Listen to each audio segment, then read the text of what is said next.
Hey everybody, this is Tim Hart, branch manager of VanDyk Mortgage, right here in Fort Myers, Florida.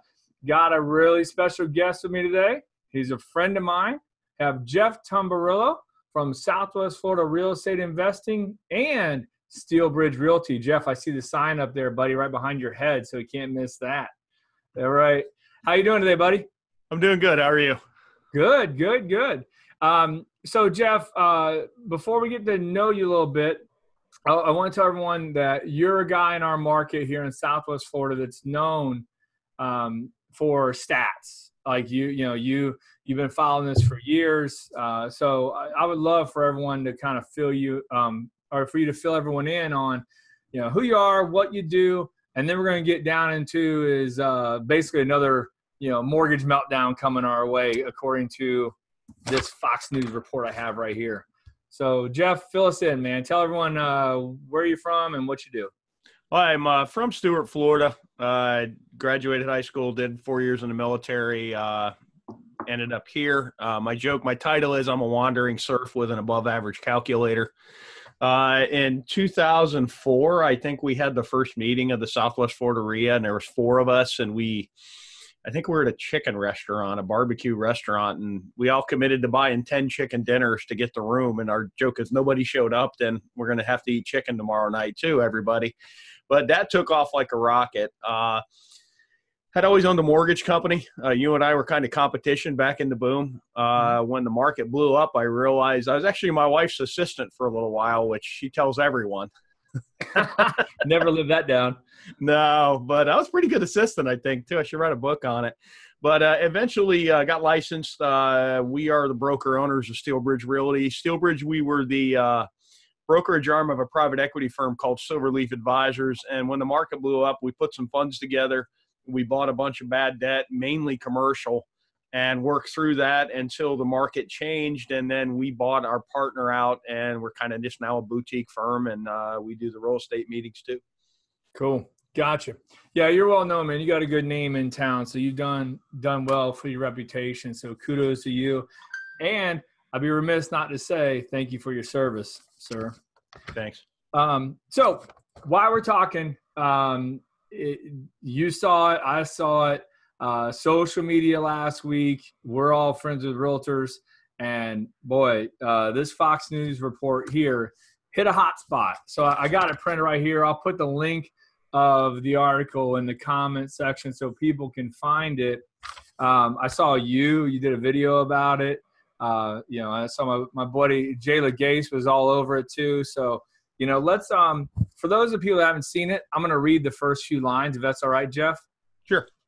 Like a little bedtime story here, buddy. So this is part of the reason why we're talking is because of the amount of, I think Jeff and I, we both agree that if it bleeds, it leads, and the sensationalizing the titles and how they really suck you in. And so we want to make sure we unpack this today. So it says, new report shows a huge increase in foreclosures in Southwest Florida. And then it goes into saying, stunning new numbers released Tuesday morning show a huge increase in the number of foreclosures in Southwest Florida. The property database company, Adam Data Solutions, you know those guys? Realty Track. Yeah, we've had some battles in the past. Why am I not surprised you've had battles with them? Says the number of homeowners who have started the foreclosure process in Cape Coral and Fort Myers has gone up 59% since last July. So I'll stop there. So they're saying that it's basically a year-over-year increase of around 64%, if I read this article correctly. Yeah, but it's 59% when you're going, I think it was 84 to 139 or something. It's not relevant. Percentages are why they use percentages essentially because the numbers are so weak. Now, Realty Track, I don't dispute the data that Adam Data / Realty Track put out. The data is actually pretty right. It kind of correlates to mine. We've been downloading since 2007. We download them from the clerk's office. And not every list pendants that's filed is a mortgage foreclosure. There's tax deed quiet title suits. There's partition suits. There's all kinds of reasons. There's a lot more, than not every list pendants is a mortgage. And you've seen some outlets that'll produce the gross numbers as foreclosures, and that's not accurate. We actually called them all out. And since they jumped up a little bit, we have an assistant, and I've been, the REIA does, and I've been having her actually run name searches when they bought it, when they took out the mortgage. Because when this started going up, I need to know, for me as the market, are we diverging? Because, you know, that's going to, I'm going to have to get out my, my bottom feeding hat again. I can't wait for the next time we get to get out the bottom feeding hat. But so we really dug into it. And I found that, first of all, it's, you got to understand, I mean, Fox is doing what they're doing. They got to get people on their website reading, and, you know, they have advertisers, but the headline's very misleading. And when you look at the actual real math, it's very misleading, because there's just not enough there right now to move the needle. And you've got to look at Southwest Florida. In 2009, I believe 70% of our sales were cash. You remember, what was it like to sell a mortgage in 9 and 10? Oh, yeah. Yeah, Jeff, man, I mean, I'm living on like $40,000 USDA loans, you know, out in Lehigh Acres. Yeah. So it's really a case of, you know, and then we're right now about 43% is the cash percentage, but it's a totally different market than 05. And everybody wants to correlate it to the last correction, because that's what they remember the most. And that was really the most painful. I mean, everybody that wants 05 to come back for that one last hurrah, you'd have to remember, you've got to live through 7, 8, 9, and 10. You know, it's a really fun party, but the hangover's a long time. You know what I mean? You're in the hospital with IVs hanging out of you, kind of hangover. It's really, in my opinion, not worth it. But we're growing pretty sustainably. I think the fact that while I do see some stated income loans and I get emails, I don't know a lot of people that are actually closing them. So as long as we keep the mortgages tied to wages, it's hard to have that 05 type bubble. So, and so this correction will be significantly different. No cycle is ever the same. Every cycle has a different duration and a different intensity. The duration and the intensity of this one is pretty significant from the last one. It's growing pretty sustainably. We've been looking at like 3 to 5% price increases annually when I go year over year. And we almost resemble more of a Midwest type market instead of the coastal boom bust markets recently. And that's a good thing. It's really a good thing. But confirmation bias has taken out more people in business than cycles, weather events, because we all tend to see what we want to see. The human mind, we've got to frame things. We've actually got to relate it to a story so we can understand it, because we're not a computer. We're, you know, ball of cells wired up with emotions. So everybody sees what they want to see. The realtors are automatically, and I'm a licensee, are going to tell you that's fine, great, never been a better time to buy. The investors are going to be, it's coming, and the people that didn't buy when they should have bought are hopeful it's coming, because then they think they're going to get that shot that they missed. And everybody tends to just dwell into it what they want to see. And then on top of that, social media, we only surround ourselves anymore with people we agree with. So then the next thing you know, you got 4 people that you like and agree with telling you, yeah. And then you're off to the races, and you may be wrong. Because one of my favorite stories, if anybody ever wants to really read some great books on the economy and pretty much mentalities, there's author Nicholas Talib Tassim. He has one book called Fooled by Randomness. That's a great, great book. If you haven't read it, read it. He did the Black Swan too, right? Wasn't that him? Yeah, he wrote the Black Swan, but you have to read Fooled by Randomness first, and then read the Black Swan. Now, he's got a lot of books after that, but he keeps tripling down on the same concept to where it gets really esoteric. But those first 2 books are huge, and I love the one story he tells, particularly when we attribute success to something. That if you put an infinite number of chimpanzees in front of an infinite number of typewriters and let them beat on the keyboards, eventually one of those chimpanzees will type you out the Odyssey if you have enough chimpanzees and typewriters. Now, what's the odds that same chimpanzee will now beat you out the Iliad? Right. So there's a ton of randomness in the world. I mean, just a ton of randomness. And on top of that, our minds aren't built for randomness. So this was fun to watch, because I had easy 40 text messages when that launched out. And then usually I don't even pay attention to this stuff anymore. It's not worth it. I got stuff to do. And but it got to where it was quite a thing in the market now, but people are going to see whatever they want to see out of it. So I've sat with people and presented them all the facts in the world, and they go, no, this is what I'm doing. So it'll be fun to watch, and I think it's going to trigger some buyers into waiting, and some sellers are going to, brush it off. Yeah. Well, I was listening to the video you did, and you had some interesting stuff about the moratorium from Hurricane Irma, as well. So did you want to cover any of that? Yeah, I can. Let me pull this one up real quick. This is a high risk maneuver here, man. You're going to share your screen, or are you? Yeah, I'm going to try.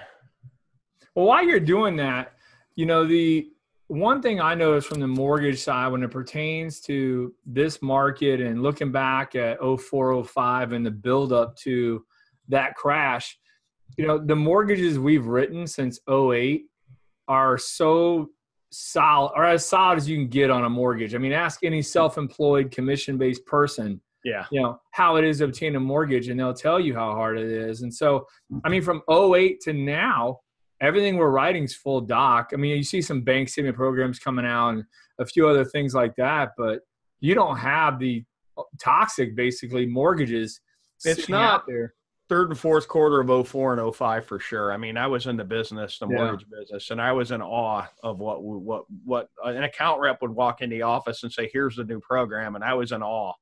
Jeff, looking back, man, the one that always caught me that I was like, God, that was a warning sign, was 100% stated income loan, and all they had to do was 620 credit score, and they had to have 3 letters of reference for business, and they were self-employed.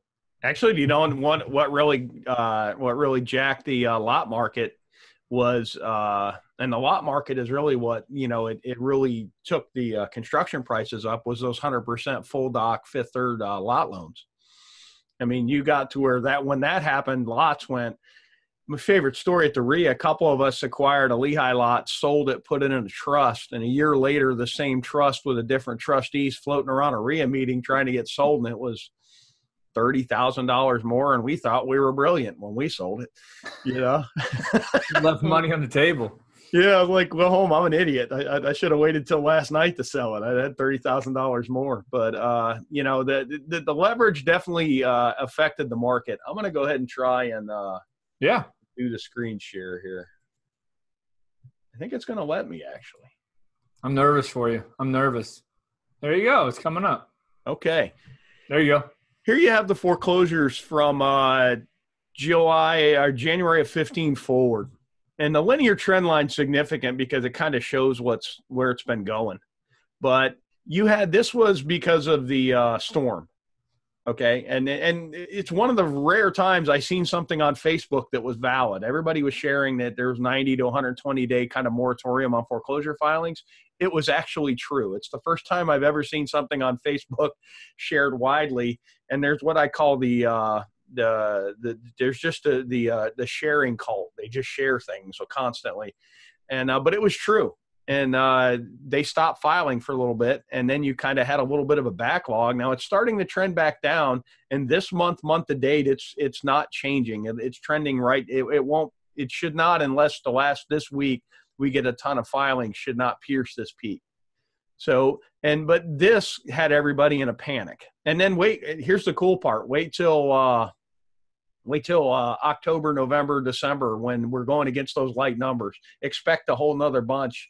Year over year, they're up 200%, but they're not going to disclose like they should have. It's because the hurricane disrupted the pipeline. Yeah, it just disrupted the natural cycle of it, correct? Yeah. Okay. Now, for clarity, though, let's go from 13. Doesn't quite move the needle as much, does it? Right. Here's from the peak of the last cycle. I mean, does that move the needle at all? No, but I just got anxiety looking at that year. Oh, this was a charter's dream, but a nightmare to live through. And then showing the sharp run up. But I wanted to go, the mortgage counts by year was interesting. And this is what we really dialed in at. I believe this is for June or maybe for July. But you got kind of two little trends here. You've got these guys from 8 to 15 are really sensible mortgages, and there's actually a lot of them have equity. So, you know, I looked at one. The guy had a $50,000 mortgage on a house in Lehigh that's probably worth $220,000. Dude's got options. If he wants out, he can get out. He could probably find somebody to rewrite it. If you know what I mean, he's got enough equity to have options. Now, the 15, particularly the 16 and 17, and some of the 18 are 1% down. I didn't even know you could do it. Looks like a 1% FHA loan they're buying new homes in basically communities. And these are a lot of 1 or 2 payment defaults. This was a very interesting thing. And these guys are a ton of modifications and also a ton of probates and even probate modifications. Now, there are some storm damage houses in there too in all of this, and you'll know that because there's like notice of commencements from roofing companies. I mean, we're even running the criminal history. I'm trying to, because I don't want to be caught. I don't want to be blindsided by the next one. And if I get blindsided, then everybody's blindsided, because there's about 5 people that I know in the county that dig at the same level I do. One of them is my mentor. So, but then the average amount of the default, it's not the upper end. Like the 09s are the highest, believe it or not. And these are entry level stuff, the 15, 16, 17. So they're not even big dollar amounts enough to swing the market.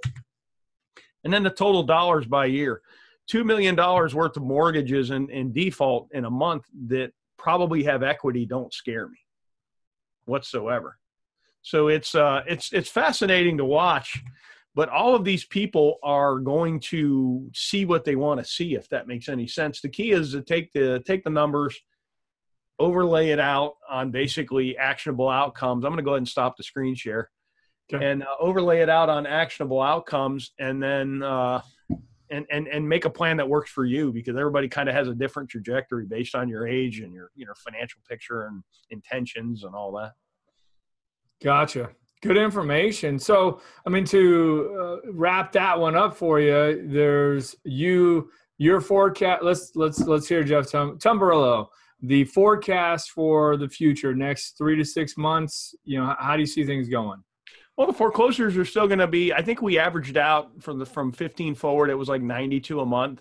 We're going to break a little bit above that just because we have to, because we didn't file for a little while. And the storm's going to cause some disruption. A couple of the ones that look like notice commencement was filed, and the bank probably cut a check, and they just said, you know what, okay, thanks for the check, you own it now, and let them foreclose you out. I'm seeing and you got to realize a foreclosure is a lagging indicator. You stop making your payments, they generally wait 60 to 90 days to accelerate. There's like a 30-day window to accelerate. Then they turn it over to the attorney, and then the attorney's got to do the paperwork and file it. So your average is probably 6 months from the date of the last payment. So you're not even looking at the foreclosure filings today. While that's the beginning, and that's something to factor in too. And this spreadsheet, I have one spreadsheet from 07 forward. I have every foreclosure in it that happened, and about 52% convert. So if you have 150 foreclosures filed, you're going to have 75 REO properties potentially in 9 months. 75 REO properties doesn't move the needle whatsoever. And actually the market needs it. Now, if we start hitting 700, 800, 900 filings, then yes. And then that's that. But I just don't see it. Foreclosures inherently are going to have to trade up because we're doing more leverage. So because we're doing more leverage, there's going to be more defaults. That's just a given. You know, you can't, it's not a perfect world. And particularly the 10 to 15 vintages were mainly divorces, stuff. You know, stuff happened that caused these guys to. Hospital liens were a commonality in some of them, so that they you could tell something happened medically, and you know, then they go into default. So that's just normal distress. What the key to the last cycle is what I call institutionalized distress, and there's a difference between a correction. You know, there's a market correction, which is just burning off the excess steam. And then there's just an utter crash, which 05 was an utter crash. And there's a difference between a booming market and a mania. I mean, 05 was a mania. When we got to the point where my favorite story about real estate investing is at the 05 REIA, they would stand in line for a $330,000 North Cape dry house with no water and sewer. on a well and septic that rented for $1,700-1,800 a month. And that same crowd would not buy one when they were $40,000 4 years later, and they rented for $800 a month. Mm-hmm. And, you know, a $330,000 house that rents for $1,700 a month with leverage is not an investment. That's an act of lunacy. But we were at the most part, it was just everybody was trading. They were just hoping that they weren't investing because they didn't have any cash flow out of it. It was generally a negative burn. And they were just hoping that it was going to go up 40% in 6 months, and, you know, the realtor would sell it and everybody make money. Yep. And that's really not the market we're in. And one of my old-time friends, my joke is I think he was the realtor who sold the land for the Great Pyramids to be built on. I mean, that's how far he goes back in this market. And we're having coffee, or maybe it was wine. It was some sort of something. And he goes, Jeff, this one's different for me because we've never built 15,000 houses for the heck of it.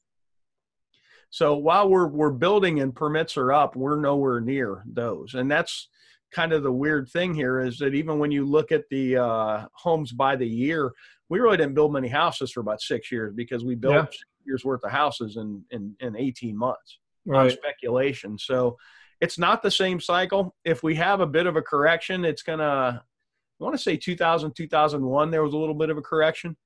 Now, the interesting thing is I did a presentation on this at the REIA because really correcting markets generally are a result of debt. You got to burn off the bad debt. You got to get, you got to get the flu out of you. You know, it's unsustainable. You got to get the unsustainable out of the marketplace. But when I look at the big picture, and the beauty is the Federal Reserve balance sheet has everything. I mean, I think they're tracking the amount of decaf coffee sold per capita by zip code, probably, if you really dug into it. I'm amazed at the amount of data they have now, and they keep adding more. That they're using the NAR data. They have a lot of real estate data. But the only data point that I can find that hasn't pierced the last cycle are 1 to 4 family houses. Commercial real estate is like this. Okay. Student loans, everybody knows that. It's like this. Car loans, credit cards. But the only thing that is not just blew past the levels from 2008 is the residential 1 to 4 family homes. And the irony is the herd is watching that as the next correction. When I look at the debt levels, I see 87. And then when you look at the stock market, it feels a little bit like 01, but the difference is all the tech stocks in 01, and I owned some of them at the time, all the tech stocks in 01, they don't make any money in 01. Amazon makes a lot of money. My checking account, living proof that Amazon, I mean, they're at my office every day almost. Yeah, the boxes at my front door definitely agree with you. Yeah, and so there's a little bit of a difference too. Everybody says the tech's overvalued, and that may be true, but they actually make money now. Mm-hmm. And they're growing. I mean, if it was up to me, I would not walk in a store. I would just order it all online and have it dropped off in the front desk. So it's soon enough. Soon enough. It's coming. Yeah. So, you know, the one thing in talking with you and a few other people, the one thing that, you know, I don't think people really grasp or maybe they just don't care, but like, just like in life, businesses, you know, we have these seasons and these cycles. Mm-hmm. And it's just like, man, you can't go up forever. You can't go down forever. You know, you're going to have dips, increases, etc. And it's just part of the cycle. Like, you know, I feel like what we're going through is fairly I don't want to say normal, but, you know, it's increases. Somewhere down the road, we're going to have some decreases, you know, like, for our real estate market, I would equate us to that couple who lives a pretty wild, fighting life, and they've actually got normal and stable, and they don't know how to handle it. I mean, you know, they're so used to the ups and the downs and all this, right. And then all of a sudden everything just goes normal, and you're just looking for the next reason because you're used to the ups and the downs. Right. So it's really fascinating to watch. I can't say how fascinating it is to watch on the how the market's reacting. But again, people are going to see what they want to see. Now, the demographics, we're primarily always been driven by retirees, okay? And the cool thing about retirees is you can actually, I can't figure out how to mute the phone. Sorry. I figured that. Yeah, so, and the beauty is you can track that. If you were born, you will retire. You should retire. Okay. And so you can take the census counts and look at how many retirees there are incoming. And we've got a nice run of retirees until about 2023. With that said, that as the prices continue to go up, less can buy in. So in a way, a slight correction would allow more retirees to buy in, which inherently is better for the economy. Because even if real estate's a little slow right now, and it is, everybody's kind of freaking out about the algae thing. Try and get in Olive Garden on Pine Island Road on a Friday night. You know what I mean? Inherently, the economy's good. So, and we've got a nice little run coming, and a little correction would do nothing but allow more people to get in the market. So, I mean, I don't own the whole county, so I don't care. You know what I mean? If you own the whole county, you want prices to go up forever. But you're really looking at, we still got decent demographic headwinds. And I think if the stock market blows up, when the stock market blew up, a ton of money came here. I mean, I had a client, I sold him 29 or 30 houses in 9 and 10, and he cashed out of the stock market. And now he's well past what he can make at least $100,000 a house. But then, you know, you don't get that big check from the property manager every month. So, you know, you're never going to buy them for $40,000 again. So why sell them? Yeah, no doubt. Well, Jeff, man, awesome stuff. Appreciate you coming on to discuss that article and a few more things. So that was interesting. So for those of the people out there that want to follow you, check you out, I know you're involved on Twitter and Facebook. So where can they find you, Jeff? Well, if you're looking for like the statistical releases like we just did, go to the REIA website, SWFL, REIA.com. And at the bottom of the homepage, there's a little box. You can put your name, email, phone number, whatever you want to put in it. We send out at least 1 to 2 statistical reports a month. Our luncheon coming up is the first Wednesday, and the professor from FGCU that you had on, and full credit, I never would have booked him if you didn't have him on the show. Shout out, James Douglas. Tim's the man. Tim got me a speaker. But he's coming to speak about the algae crisis because there's a whole lot of chaff and not a lot of wheat when it comes to knowledge out there. It's more hysteria than knowledge, and I'm really looking forward to it. I got a lot out of your podcast when you interviewed him, but I'd like some FaceTime and really get a chance to understand what this problem is, so maybe we can all get together and fix it. Love it, man. Love it. Yeah, we got Cecil Pendergrass, Lee County Commissioner, coming up sometime over the next couple of weeks, and it's going to be solution-based for Lee County. You know, like what can we do locally, or what's going on locally that can be fixed. Well, there's about 10 things causing it, and some of the works are in, you know, the Everglades restoration product is very slowly happening.